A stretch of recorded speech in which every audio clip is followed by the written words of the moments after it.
পরিবারতন্ত্রের নীতিই হবে যে তারা দেশের চেয়ে, জনগণের চেয়ে, তার দলের কর্মীর চেয়ে সে এবং তার পরিবারকে ছাড়া আর কাউকে একটা সময় চিন্তা করার সুযোগ পায় না। শেখ হাসিনা তার উদাহরণ রেখে গেছে। ভবিষ্যতেও আমাদের পরিবারতন্ত্রের ব্যাপারে আমাদের সতর্ক থাকা উচিত। আমাদের টার্গেট হচ্ছে যে শেখ হাসিনারই পতন করতে হবে। আমাদের এখন এইটা মানে আমরা ধরেই নিয়েছিলাম যে এটা শেখ হাসিনা, এটা ষড়যন্ত্র।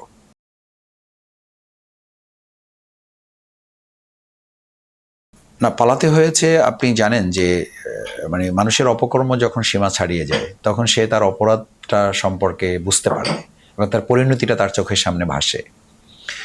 শেখ হাসিনা যেসব অপকর্ম করেছে, এই অপকর্ম সে নিজেও সীমা লঙ্ঘন করেছে, এটাতে বুঝতে পেরেছে এবং বুঝতে পারে পরিণতিটা কত ভয়াবহ।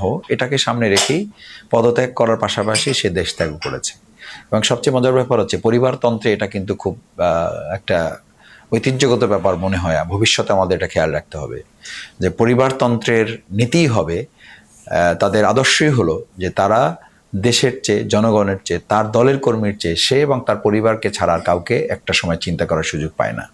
শেখ হাসিনা তার উদাহরণ রেখে গেছে। ভবিষ্যতেও আমাদের পরিবারতন্ত্রের ব্যাপারে আমাদের সতর্ক থাকা উচিত এবং পরিবারতন্ত্রের রাজনীতি যারা করেন তাদের খেয়াল রাখতে হবে যে এরকম কোনো বিপদের মুহূর্তে পড়লে ওই ব্যক্তি এবং তার পরিবার ছাড়া সে আর কাউরই খোঁজ রাখার হয়তো সুযোগ পাবে না। শেখ হাসিনা সেই উদাহরণ রেখে গেছেন। এই জন্য শেখ হাসিনা মূলত অপকর্মের যে ফিরিস্তি তার কাছে ছিল।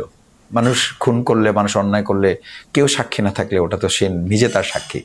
সে কারণে সে বুঝতে পেরেছিল যে তার অন্যায়গুলো এতটা ভয়াবহ যে দেশে থাকার মতো পরিস্থিতি তার নাই।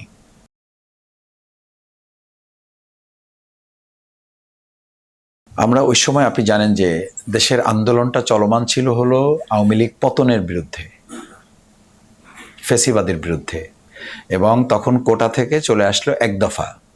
আমরা তখন এটা চাইনি যে দেশের জনগণকে বিভক্ত করে শুধু জামাত ইস্যুতে ভূমিকা পালন করা, কারণ আমরা তখন নিশ্চিত ছিলাম, মোটামুটি নিশ্চিত ছিলাম, রাজনীতিতে তো আমাদের একটা হিসাব আছে, নিশ্চিত ছিলাম যে এই শেখ হাসিনার পতন ছাড়া সামনে বিকল্প আর কোনো পথ নেই।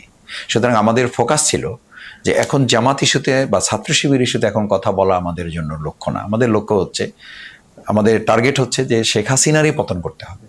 আমাদের এখন এইটা মানে আমরা ধরেই নিয়েছিলাম যে এটা শেখ হাসিনা, এটা ষড়যন্ত্র, যে তারা আমাদেরকে যেন ডাইভার্ট করতে পারে, আমরা যেন জাতি থেকে আলাদা হয়ে যাই। আমরা আলাদা হয়ে নেই এবং আমরা আমাদের ইস্যুটাকে মেজর ইস্যু মনে করি না। আমরা মেজর ইস্যু ছিল শেখ হাসিনাকে পতন করা, কারণ শেখ হাসিনার পতন হলে যদি মূল ইস্যুটাই আপনি অ্যাচিভ করতে পারেন তাহলে সাপ্লিমেন্টারি ইস্যুগুলো নিয়ে তারপর চিন্তা করার দরকার নাই। সেই ইস্যুতে আমরা মানে বেসিক ইস্যুতে ছিলাম, আমরা সাপ্লিমেন্টারিতে যাই নাই, মূল রাজপথে ছিলাম। আমরা অলিগলিতে আমাদের ঢুকানোর চেষ্টা করার অংশ ছিল এটা। তারা জানতো যে জামাতকে নিষিদ্ধ করে লাভ হবে না, কিন্তু তাদের মূল টার্গেট ছিল আমরা যেন অ্যাটেনশনটা ডাইভার্ট হয়। এই অ্যাটেনশন ডাইভার্ট আমরা করি নাই।